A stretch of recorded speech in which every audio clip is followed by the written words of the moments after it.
Everyone, magandang gabi po sa ating lahat. Narito na lang po si Len para sa ating ika-6 na araw or 6 days ng ating sharing devotion video. So, bago po tayo magsimula, huwag po natin kakalimutan na magpasalamat at mag-pray muna sa ating Diyos. So, mag-pray po muna tayo. Ama namin Diyos na makapangyarihan sa lahat. Narito po kami muli, Panginoon, upang muling magbulay-bulay at mag-aral na inyong salita, Panginoon.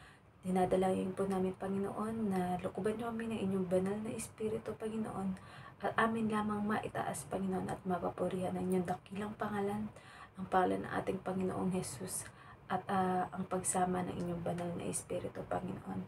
Dalangin po namin, Panginoon, na sino man po, Panginoon, ang hindi pa tumatanggap sa inyong anak na si Jesus, Panginoon, sa pakikinig nila, Panginoon, ng mga salita na ito, Panginoon, na binibigay ninyo, Panginoon, sa aking labi, Panginoon, upang ipahayag sa kanila, Panginoon, nawa ay maging daan ito, Panginoon, upang tumanggap sila at kilalanin ang inyong anak na si Jesus bilang Diyos at tagapagligtas ng kanilang buhay. Dahil alam po namin, Panginoon, na inyong mga pangako ay inyong tutuparin para sa bawat isa na tatanggap sa inyong anak na si Jesus. Muli, binabalik po namin ang lahat ng papuri at pasasalamat sa tayong pangalan ng inyong bugtong na anak na si Jesus. Amen. So, glory to God.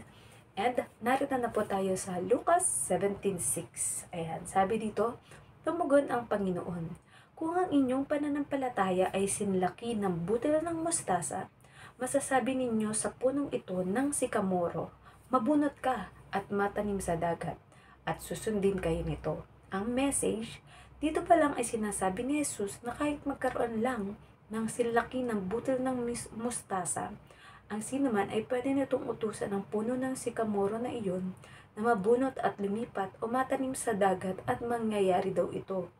Application: kailan ka ba unang nagsimulang sumampalataya sa Diyos at kay Jesus? Sabi ngang ang pananampalataya ay nagsisimula kapag lagi nating nababasa, naririnig ang salita ng Diyos, lalo na kung isinasagawa at isinasabuhay natin ang ating mga natutunan o kung nangusap sa atin ng Diyos. Kung nilikha at ibinigay nga sa atin ng Diyos ang otoridad at lahat ng yaman o pangangailangan natin dito sa mundo, iniwan sa atin ni Jesus ang banal na Espiritu. Kaya may kapangyarihan tayo na magawa ang mga bagay na imposible. Pwede nating utusan kahit na ang kalikasan, mga hayop o ang kapwa natin para sa mabuting bagay. Ayan. So actually, yan ang hindi kasi alam ng mga tao. Especially, nung likain pa lang ni God kasi itong mundo is meron na talaga tayong authority. Kumbaga, ineredy na kasi niya ang lahat. Kagaya diba sa ating mga ninunong si Eva at Adan. Ineredy na ni Lord within 6 days ang lahat ng kakailanganin ng tao.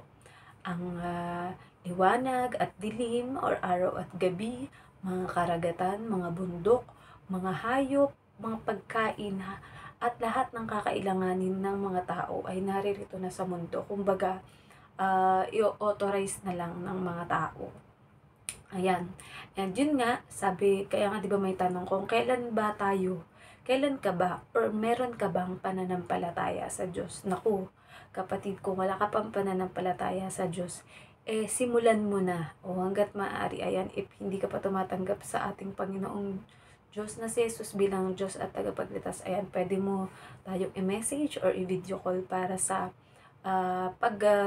papaliwanag sa inyo ng pagtanggap sa ating Panginoong Yesus. Dahil sabi nga, ang mga kapangyarihan na ito, actually, you have the authority or you can make miracle. Dahil sabi nga dito, yung pananampalataya mo lang sa Diyos, kahit kasing liit lang ng butil ng mustasa, gaano kaliit yun, parang gatuldok lang yun, diba?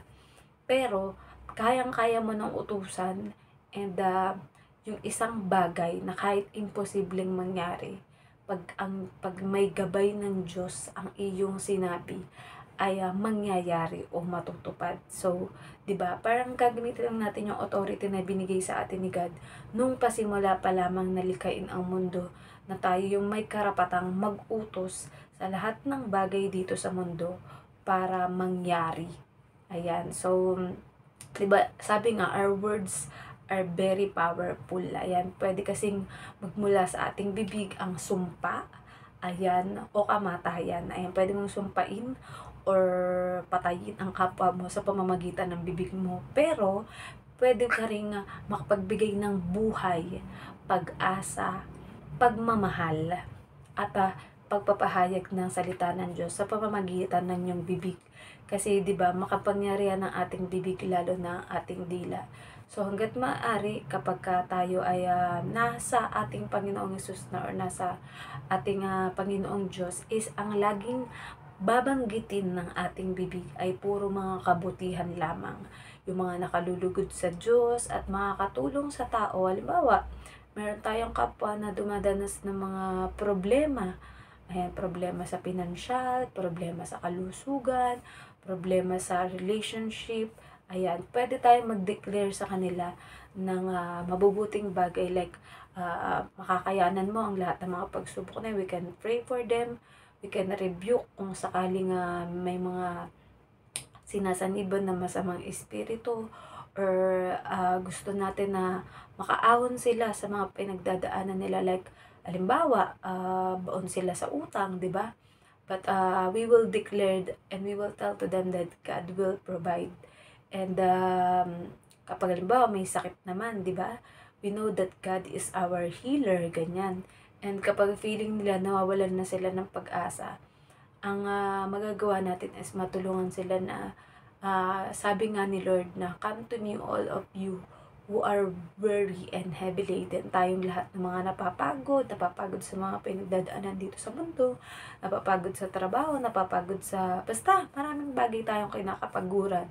Pero kapag ibinigay natin yan lahat kay God, nasabi mo, God, take over, inilelet go ko na sa'yo to, kaya alam ko na makakaya ko to or mapagtatagumpayan ko to kapag kasama kita. So, ayun, pwede natin palakasin ng loob ng ating kapwa.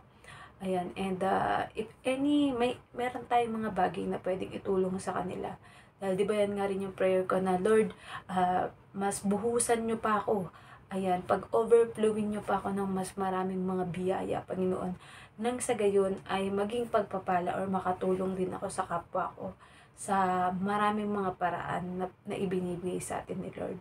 So, iba't iba yan na mga ibinigay sa ating pagpapala ni Lord. So, kung meron tayong kayang magawa para makatulong sa ating kapwa, wag na wag tayong mag-atubili na itulong ito sa ating kapwa, lalong higit sa mga kapanampalataya na natin at kaisa natin kay Kristo.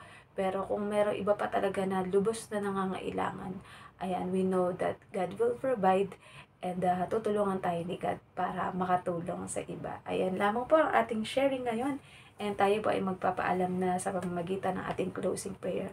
Ama namin Diyos na makapangyarihan sa lahat, maraming salamat pong muli, Panginoon, sa karunungan na ipinagkaloob niyo sa amin ngayon, Panginoon. At alam po namin kagaya ng nasusulat dito, Panginoon, na kapag meron lamang kami kahit maliit na pananampalataya, Panginoon, ay alam namin, Panginoon, na kayang magawang posible, Panginoon, ang mga bagay na imposible, Panginoon. And we pray, Lord God, na palakasin niyo pa kami, Panginoon, upang maipahayag namin, Panginoon, at maikalat sa buong mundo, Panginoon, at sa lahat ng buong kalawakan na nilikha ninyo, Panginoon, ang inyong ebanghelyo o mabuting balita, Panginoon. At dinadalangin namin, Panginoon, na ang mga tao, Panginoon, ay hihipuin nyo ang kanilang mga puso, Panginoon, natanggapin at papasukin ng inyong anak na si Jesus bilang Diyos at tagapagligtas na kanilang buhay, Panginoon. At alam po namin na inyong mga pangako, Panginoon, ay tutuparin ninyo, Panginoon. Dahil alam ninyo, Panginoon, na sa amin ng mga tumanggap sa inyong anak na si Jesus, Panginoon, ay nagliliwanag ang kanyang liwanag na mula sa inyo, Panginoon. Muli, ibinabalik po namin ang lahat ng papuri at pasasalamat sa tanging pangalan ng inyong bugtong na anak na si Jesus. Amen. So, babay po sa ating lahat. Good night and have a nice day. God bless. Mama, chup chup.